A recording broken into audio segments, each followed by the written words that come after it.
अस्सलाम वालेकुम, welcome to my YouTube channel Nawal kitchen. कैसे हैं आप सब? उम्मीद करती हूँ आप सब ठीक होंगे। चले अपनी रेसिपी की तरफ चलते हैं। आज हम बनाएंगे साग। इसको लोग सरसों का साग भी बोलते हैं, गंदले भी बोलते हैं कई लोग इसको। बहुत आसान रेसिपी। आपने करना क्या है, मेरे पास ये 1.5 किलो गंदले हैं साग। मैंने इसको काट लिया और आपने एक गुच्छी बाथू की ले लेनी है। इससे ये होता है कि ये साग बहुत मुलायम बनता है।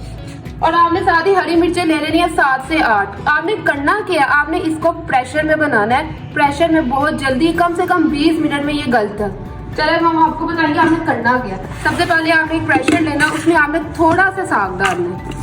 आपने सारा एकदम साग नहीं डालना क्योंकि ये पूरा भर जाएगा और आप प्रेशर लगाएंगे तो वो फट भी सकता है प्रेशर। आपने थोड़ा साग डाला, इसको अब हम चूल्हे पे रखेंगे कि पानी खुद ही छोड़ता जाएगा और नीचे होता जाएगा। साथ साथ हम साग ऊपर डालते जाएंगे। ये देखें, ये पानी छोड़ना शुरू कर दिया हुआ है। अब आपने इस तरह सारा साग डाल दिया।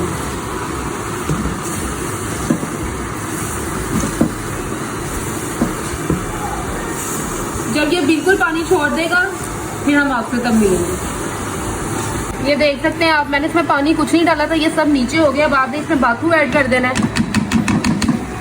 साथ ही आपने इसमें हरी मिर्चें डाल देनी है। मैंने 8 से 9 ले लिया हरी मिर्चें बड़े साइज की। अब आपने इसमें नमक मैं डालूंगी 1 चम्मच। हमेशा की तरह कहूँगी ब्लड प्रेशर वाले मरीज ज़रा कम नमक इस्तेमाल करें।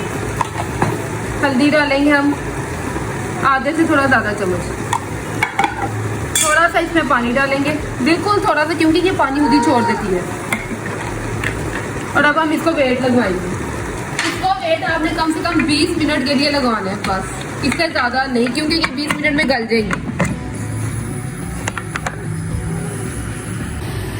20 मिनट हो चुके हैं, साग हमारा बिल्कुल गल चुका है, ये देख सकते हैं आप। अच्छा, अब इसके 2 तरीके हैं। आप इसको या तो ग्राइंड कर लें जूसर में, या आप इसको बीट करें। और अगर आप इसको मदानी से भी करना चाहते हैं तो उससे भी कर लें, लेकिन हम इसको बीट करेंगे। चूल्हे को मैं बंद करूंगी। इसमें हम बीटर अब मारेंगे।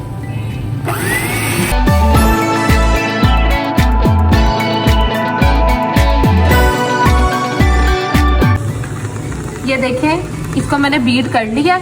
अगर आप इसको बहुत ज़्यादा पेस्ट बनाना चाहते हैं तो आप इसको ग्राइंडर में कर लें, लेकिन अगर आप इसको बीटर से या इसको मैदानी से करेंगे तो ये लुक आएगी इसकी। अब हम इसको ना एक पतीली में शिफ्ट करेंगे। मैंने इसको पतीली में डाल लिया। अब आपने करना क्या है, आपने इसको मुलायम करने के लिए, थिकनेस लाने के लिए आपने इसमें आटा डालना। और आटे में आपने पानी ज़रूर डालना है। इस तरह इसको पतला कर देना। आपने ऐसे आटा बिल्कुल नहीं डालना। साथ साथ हम आटा डालते जाएंगे और साथ साथ हम इसको हिलाते जाएंगे। जहाँ पे हमें लगेगा कि ये थिक हो गया, मुलायम हो गया, हम वहीं पे ही रोक देंगे।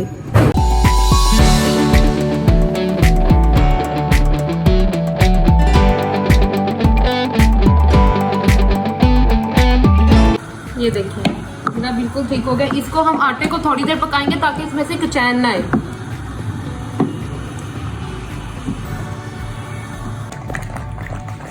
ये देखिए, इसका पानी भी खुशक हो चुका है और ये कैसी इसकी थिकनेस आई है। जितना मुझे चाहिए मैं वो पतीली में ही रहने दूंगी, बाकी का मैं एक बाउल में डाल के उसको फ्रीज कर लें। आप जब आपने खाना हो तो तड़का लगा के उसको खाएं।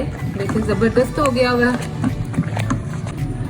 अगर आपको इसके अंदर मिर्च कम लगती है, आपकी हरी मिर्च इतनी तेज नहीं है, तो आप इसमें सिर्फ दादर मिर्च डालेंगे, आप दूसरी लाल मिर्च नहीं डालेंगे।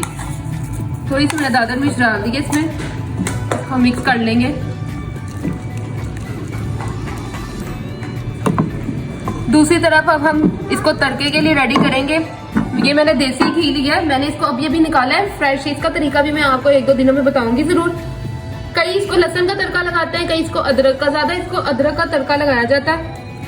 इसमें मैं थोड़ा सा अदरक डाल दूंगी। ये देखिए, साथ ही इसमें हम हरी मिर्चें डाल देंगे थोड़ी सी। ये मैंने हरी मिर्चों को देखें ऐसे चॉप कर लिया।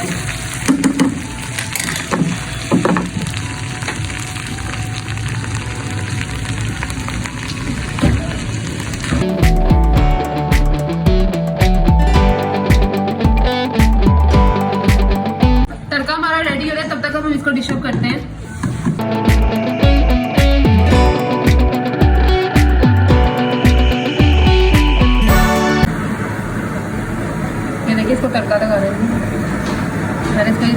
का तड़का लगा दिया।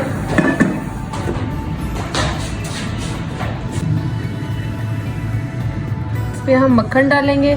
मक्खन भी मैंने घर में बनाया है, बहुत ज़बरदस्त इसकी भी रेसिपी बनती है। मेरे चैनल को लाइक करें, सब्सक्राइब करें और बेल आइकन पे ज़रूर क्लिक कीजिएगा। अपना बहुत सारा ख्याल रखिए। मिलते हैं अगली वीडियो के साथ। अल्लाह हाफिज़।